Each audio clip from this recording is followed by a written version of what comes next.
What if the subtle creaks and groans you hear in your quiet home at night aren't the house settling at all, but the slow, deliberate footsteps of someone waiting for you to fall asleep? Tonight, we dive into 3 chilling real-life nightmares experienced by people who thought they were safe behind locked doors. First, a young couple rents an affordable house with a dark, tragic history, only to realize that the previous tenants might not have truly departed when their heavy appliances begin moving on their own. Next, a retail worker living near a rowdy bar learns the terrifying price of a polite gesture when a disturbed stranger decides to make herself at home, clutching a kitchen steak knife. And finally, a successful designer dismisses a soft, rhythmic scratching above his bedroom ceiling as a simple pest problem, until he kneels down, peers beneath his mattress, and stares directly into the cold eyes of a man who had been living in his crawl space. If you value your peace of mind, lock your doors, turn down the lights, and stay tuned, because these stories will make you question every shadow in your room. Story 1. The Blood-Stained Inheritance. Back in the summer of 2023, I lived through a series of events so deeply disturbing that they altered my sense of security forever. Even now, I struggle to rationalize what occurred. I've never been comfortable staying home by myself, but after that weekend, I can safely say I haven't spent a single night alone in any house. At the time, my fiancé Matthew and I were desperately searching for a place to buy. Our apartment lease was coming to an end, and we were reluctant to commit to another costly 12-month renewal. Fortuitously, one of my father's oldest friends owned a rental property nearby that had recently become vacant. The elderly couple who had been renting it had unfortunately passed away. Because of my dad's close relationship with the owner, he offered us the house at an incredibly generous, discounted rate. Best of all, we were allowed to stay on a flexible month-to-month basis for as long as we needed. It felt like the ultimate relief from the overwhelming stress of house hunting. We were moving into a lovely home in a highly desirable neighborhood. However, there was one detail that kept me on edge. Both of the previous elderly residents had died inside that very house within just a few weeks of each other. Granted, they were advanced in years, so there was no foul play or violence involved, but the sheer thought of it cast a shadow over the place for me. Matthew, on the other hand, was entirely unfazed.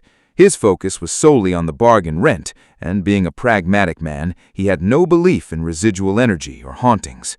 I, conversely, am highly sensitive to those things.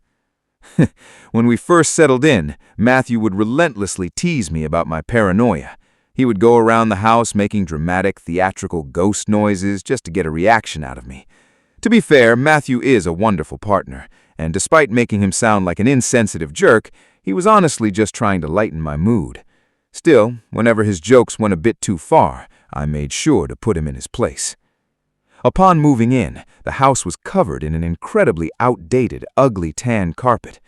The landlord assured us that he was sending a crew to rip it out and replace it with fresh hardwood flooring, mentioning that the old carpet was heavily stained and desperate for a replacement. In the center of the living room, there was a particularly large, dark discoloration. On our very first day, Matthew casually asked the landlord if he knew the origin of that specific stain. The answer we received was something I desperately wish I could unhear. Apparently, the elderly woman had suffered a terrible fall, striking her head violently against an end table. The dark stain was her dried blood. That tragic injury was what ultimately led to her passing. She was rushed to the emergency room that evening and never returned. To make matters worse, the landlord then explained that her husband had died only a few weeks prior to her fall. He had suffered a sudden, fatal heart attack right down in the basement. Discovering that we were sleeping in a house marked by such recent consecutive deaths made my stomach churn. But financially, we had to make the smart decision.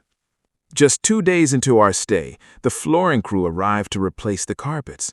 I felt an immense wave of relief watching that blood-stained carpet leave the house. The landlord also had the entire interior repainted.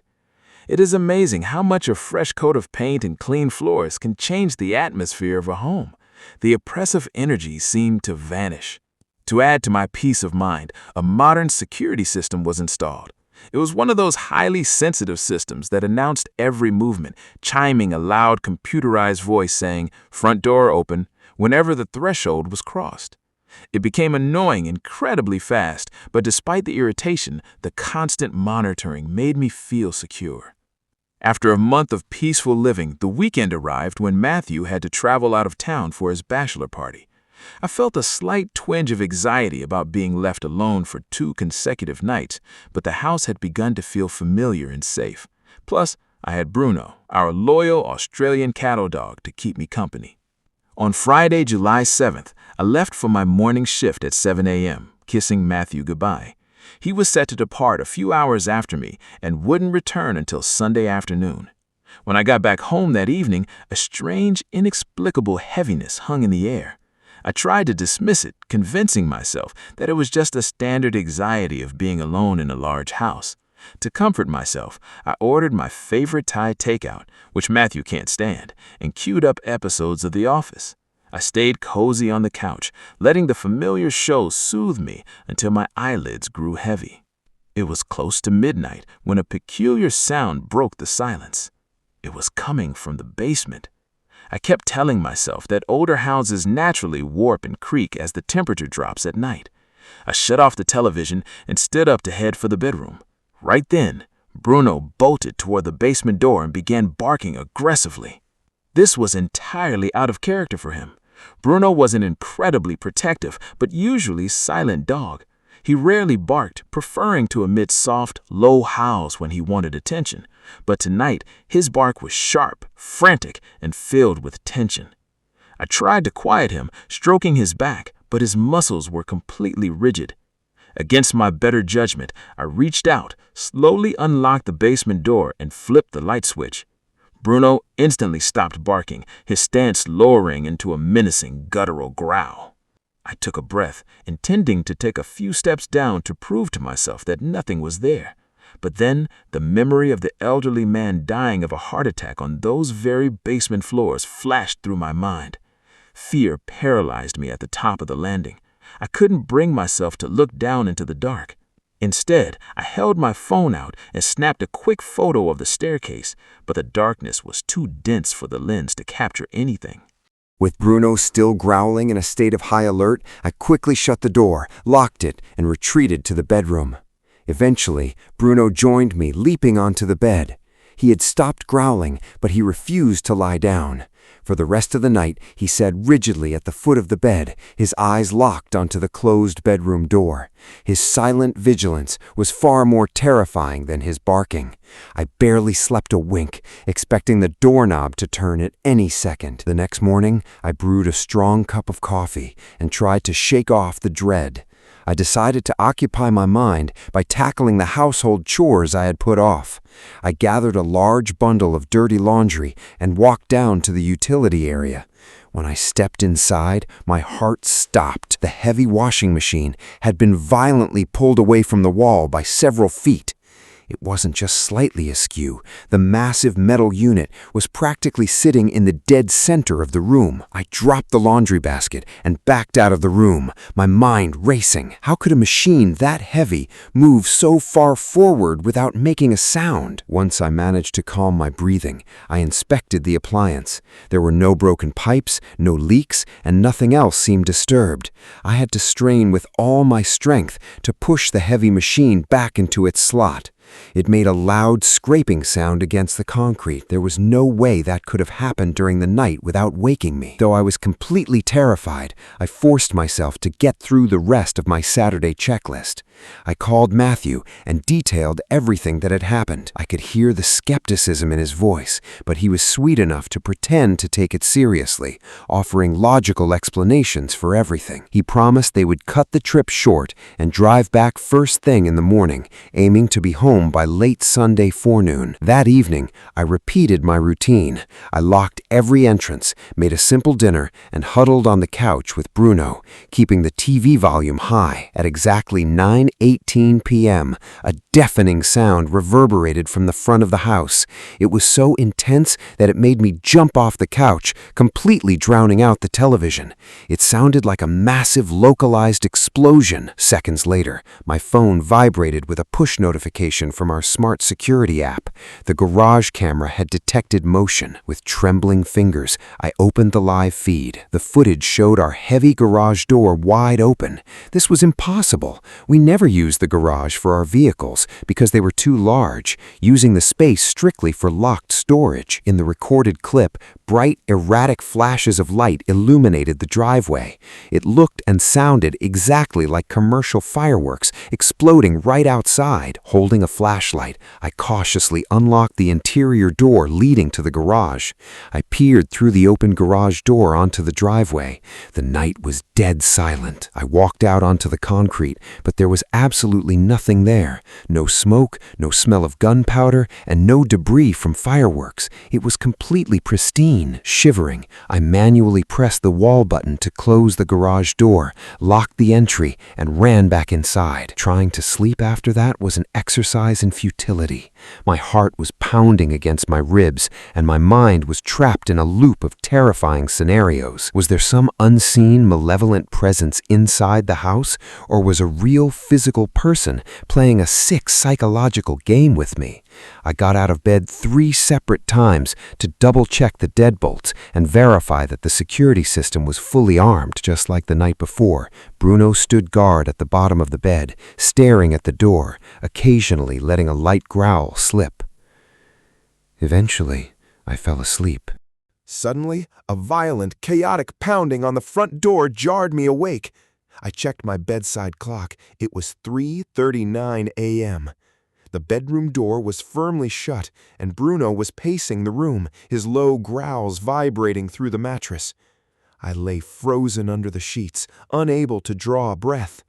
This wasn't a standard knock. It was a rhythmic, continuous, heavy hammering against the wood. Finally, adrenaline forced me out of bed, but right as I reached for the bedroom doorknob, the computerized voice of our security system echoed down the hallway. Front door open. Terror flooded my veins. I instantly locked the bedroom door from the inside. I grabbed my phone to dial 911, but the display remained a flat, empty black.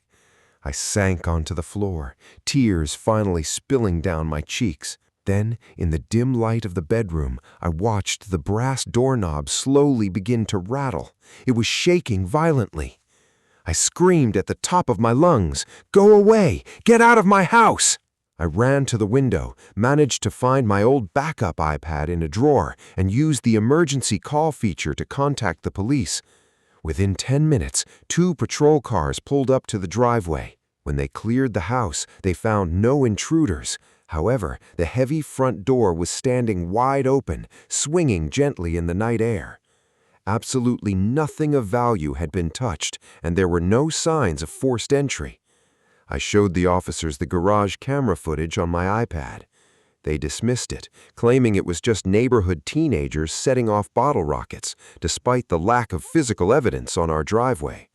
As for the locked front door opening on its own, the lead officer casually suggested that a strong wind must have pushed it open. I stared at him in disbelief. A summer breeze on a humid, stagnant night somehow managed to bypass a heavy-duty deadbolt? The moment the police left, I packed a bag, grabbed Bruno, and drove straight to my parents' house as the sun was rising. I refused to set foot back in that house until Matthew returned. When I explained the events to him, he tried to comfort me, but like the officers, he leaned toward logical, physical explanations. We ended up staying in that house for another 2 months while we finalized the purchase of our new home. Thankfully, the rest of our stay passed without incident. I had never experienced anything remotely paranormal before that weekend, and I haven't since. But even now, as the 3-year anniversary of that terrifying weekend approaches, I still keep the lights on when I'm alone. Story 2. The Sidewalk Stalker. For a long time, I lived in a small house situated right next to a popular local pub. and to put it mildly, it was an absolute nightmare. Fortunately, there was a dense barrier of pine trees separating our properties, which offered a decent amount of privacy. But if I stood at a specific angle in my driveway, I had a direct line of sight to the side entrance of the bar, the exact spot where patrons gathered to smoke and chat. During the week, the noise was tolerable, but on Friday and Saturday nights, or whenever there was a big football game on, the volume was insufferable. Working in retail at the time meant my schedule was highly erratic. I was often forced to work early weekend shifts, meaning I would be desperately trying to sleep while a crowd of drunken strangers shouted just yards from my window. Out of all the frustrating nights I spent in that house, there is one particular Saturday that remains permanently burned into my memory. It is a night that still makes my skin crawl. My best friend Chloe was over that evening. Chloe has been my absolute rock since we were in kindergarten, practically a sister to us. Lately, she had made it her personal mission to play matchmaker, constantly trying to set me up on blind dates. This was in the era before dating apps dominated the scene, which was unfortunate because I'm an incredibly introverted, socially awkward guy. The mere concept of walking up to a beautiful woman in public and initiating a conversation felt more terrifying than any slasher film. I've always been a bit of a dork. I love my graphic novels, my action figure collections, and my quiet nights at home.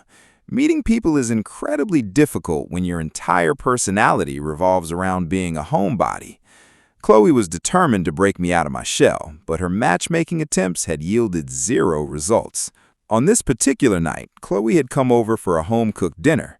We had a wonderful, relaxed evening filled with laughter, and she kept feeding me her signature, useless dating advice. Around 10 p.m., her girlfriend called to let her know she was finished with her shift, so I walked Chloe out to her car, hugged her, and watched her pull out of the driveway.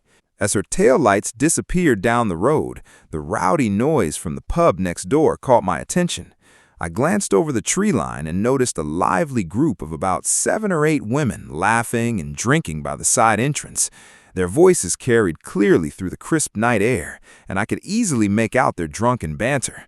I shook my head, smiling slightly, and turned to walk back toward my front porch. That was when I noticed one of the women in the group staring directly at me. I froze, looking around to see if there was someone else she might be targeting, but the driveway was completely empty.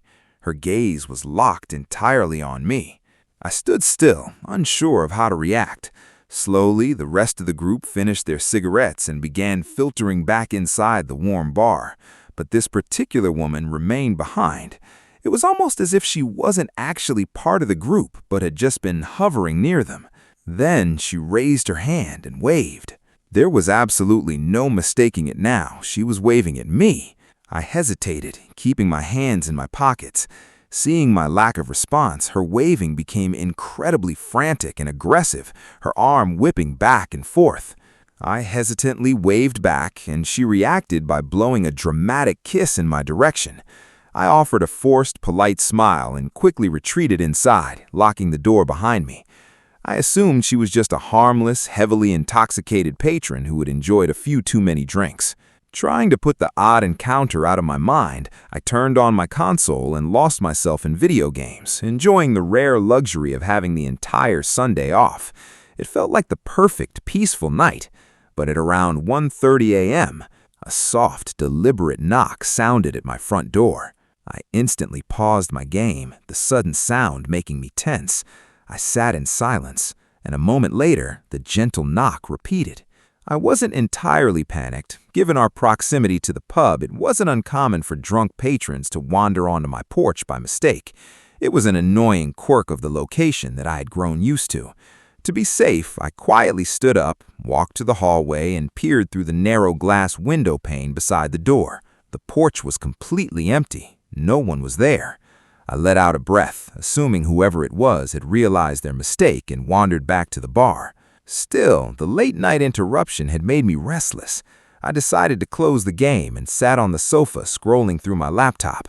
About 15 minutes passed when a strange impulse urged me to check the window one more time. As I looked out onto the dark driveway, my eyes caught a glow. The interior dome light of my sedan was shining brightly. Squinting through the glass, I realized with a jolt of anger that my driver's side door was sitting slightly ajar. Fear wasn't my primary emotion. I was absolutely furious. This wouldn't be the first time a drunk pub patron had rifled through my glove box looking for spare change. Fortunately, I never kept anything of value in my car, but the last time someone had left my car door open, the dome light had drained my battery, leaving me stranded the next morning. I was determined not to let that happen again. I unlocked the front door, marched out into the cool night air, and strode toward my car.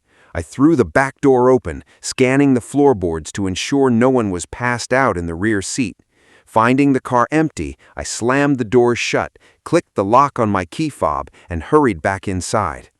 The moment I stepped across the threshold and locked the deadbolt, a distinct scent hit my nose. It was the heavy, sweet scent of lavender perfume. It was incredibly fresh, hanging heavily in the warm air of my entryway. Chloe didn't wear perfume, and even if she had, the scent wouldn't have lingered for nearly 4 hours. My heart gave an uncomfortable thud. I tried to rationalize it, convincing myself that the breeze from the front porch had simply carried the scent of the stranger who had knocked on my door earlier. I finished what I was doing on the computer, shut down my video game, and decided to finally head to bed. I still felt a little anxious about everything that happened, but I wasn't scared. I put on a movie in bed and tried to drift off. I don't know exactly how much time had passed until I heard something. I turned the movie off so I could hear better. I thought I could hear someone running around the house outside my room. It sounded like light, delicate footsteps, but they were moving rapidly. I moved closer to the door to listen. I heard the sound of giggling. It was a soft, feminine giggle. When I heard the giggling and unmistakable sounds of running around, I completely shut my cracked bedroom door and called the police. I told them that someone broke into my house, most likely somebody from the bar next door. While I was waiting for the police, every minute felt like an hour. Eventually, I didn't hear the running around anymore. I quietly got up and left the bedroom. Tense, I grabbed one of my dad's golf clubs from my closet and started slowly walking through the house. When I got to the kitchen, I froze completely. Just standing in my kitchen was a small blonde woman staring out the window. She was wearing an old-looking tattered pink dress. Then it hit me. This was the woman from the bar who waved at me earlier that night. Before I could even react, she said while still looking out the window, "Hey, buddy, I know you're there." Then she snapped around quickly and stared directly at me. Then she started to run at me. I ran to the bathroom, shut the door, and locked it. She kept knocking on the bathroom door, begging me to open it. It wasn't long after this that the police showed up. They were inside the house and knocking on the door. I opened the door and only saw the officers inside the house. Then I looked down, and right outside the bathroom was one of my steak knives from the kitchen. After leaving the bathroom, we noticed that the back door was also left open. We figured that she must have run out the back door. The next day, we went to the bar and asked them if they remembered anybody who fit that description, and the owner knew right away. He told us that she was dirty and apparently bothering the guests. Eventually, he had to throw her out of the bar. She was lingering outside for a while, but once he threatened to call the police, she disappeared. After that night, I never saw her again, thank God. I don't know why she targeted me. Maybe she was just crazy and homeless. Maybe she was on drugs. I spent a while trying to figure out how she got into the house. The only time I could think of is when I went outside to shut my car door. She had to have been hiding somewhere near the door and ran inside when I wasn't looking.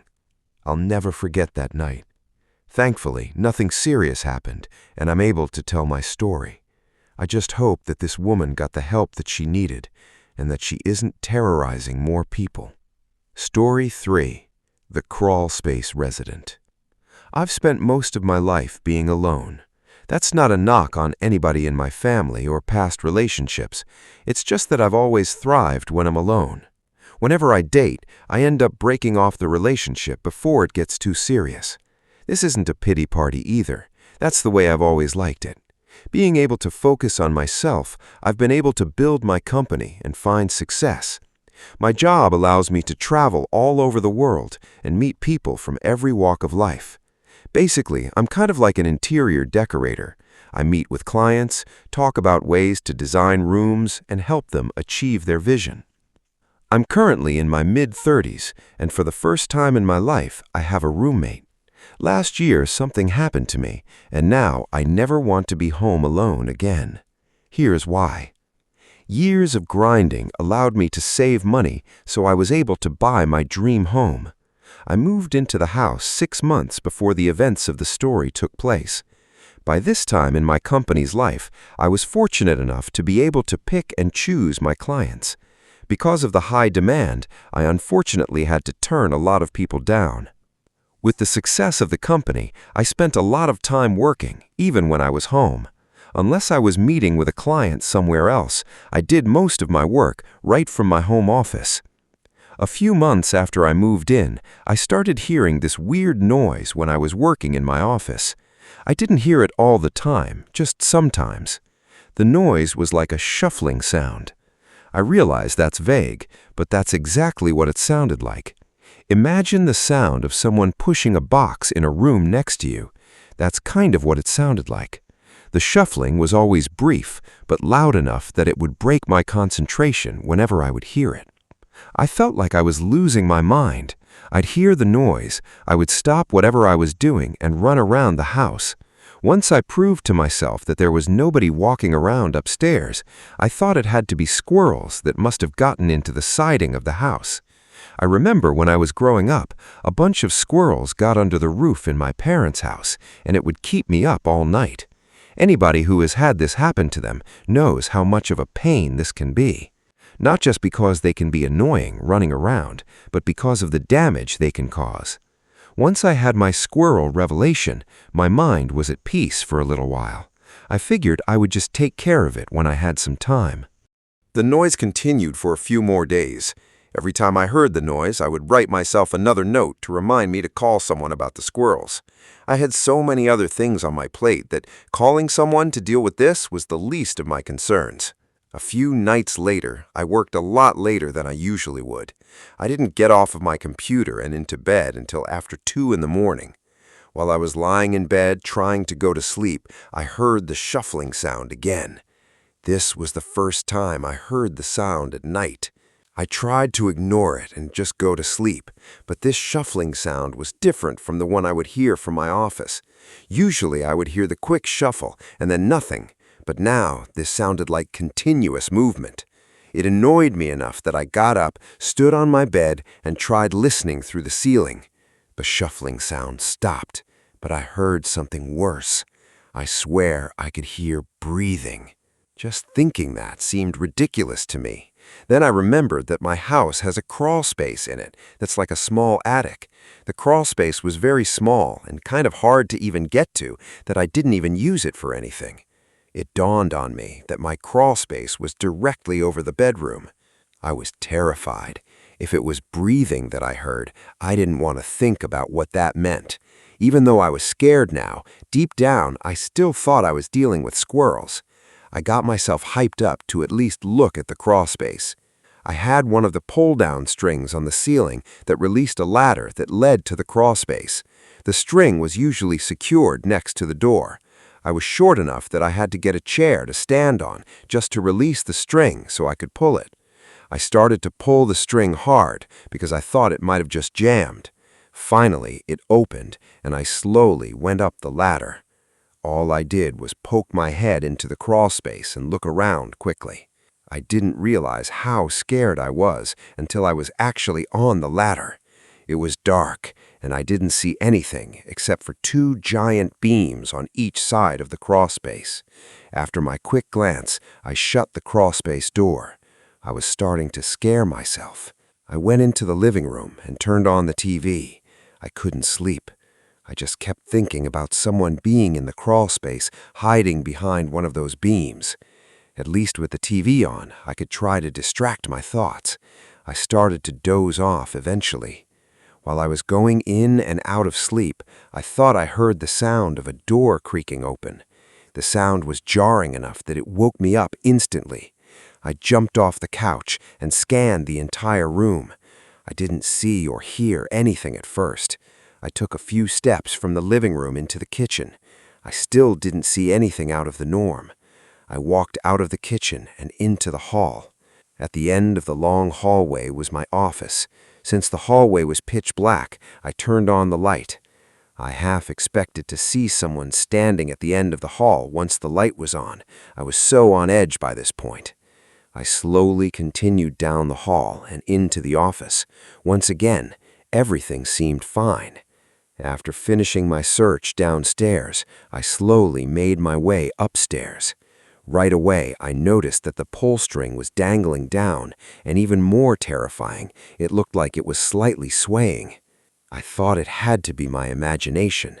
I was sure that I secured that string when I closed it earlier. Because of how scared I was when I went up there, I thought to myself that it was possible that I could have left the string hanging, as unlikely as that may be. As I walked down the hall, I noticed my bedroom door was almost completely shut. I always leave it wide open. When I grabbed the door to open it, I noticed that the door made a loud creaking sound. I was terrified. This was clearly the sound I heard a little while ago, but what I couldn't figure out is why. I turned on the bedroom light, and the room looked exactly how I had left it. Just as I was about to leave the room, I noticed something. On the floor right next to my bed looked like a small clump of dirt. I got close to the dirt and bent over to look at it. When I was down on one knee, I thought I could hear that breathing sound again. From my position on one knee, I got down even further and looked under the bed. Lying under the bed, staring directly at me, was a middle-aged man. I screamed and fell back on my two palms. The man didn't move, but he shouted, "Hi, Julie, it's okay." I was trying to get up and run, but I felt like I was stuck in quicksand. He just kept yelling, "It's okay," over and over again. I ran downstairs, grabbed my phone, got in the car, and drove off. There's a 24-hour diner near my house. I drove to the diner and went inside in hysterics. I called the police, and they sent a patrol car to the diner to check on me, and then a few more to the house. When they got to the house, there was nobody there.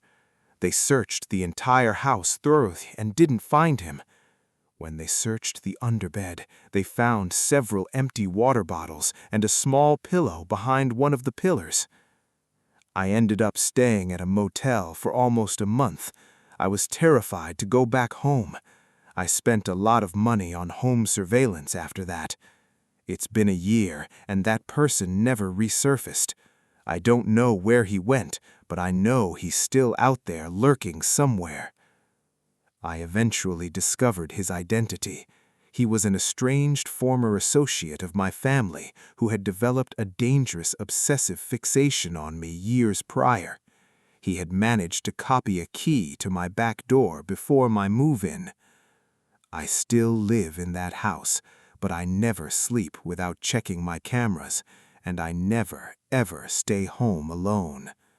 Because sometimes locking your doors isn't enough to keep the monsters out.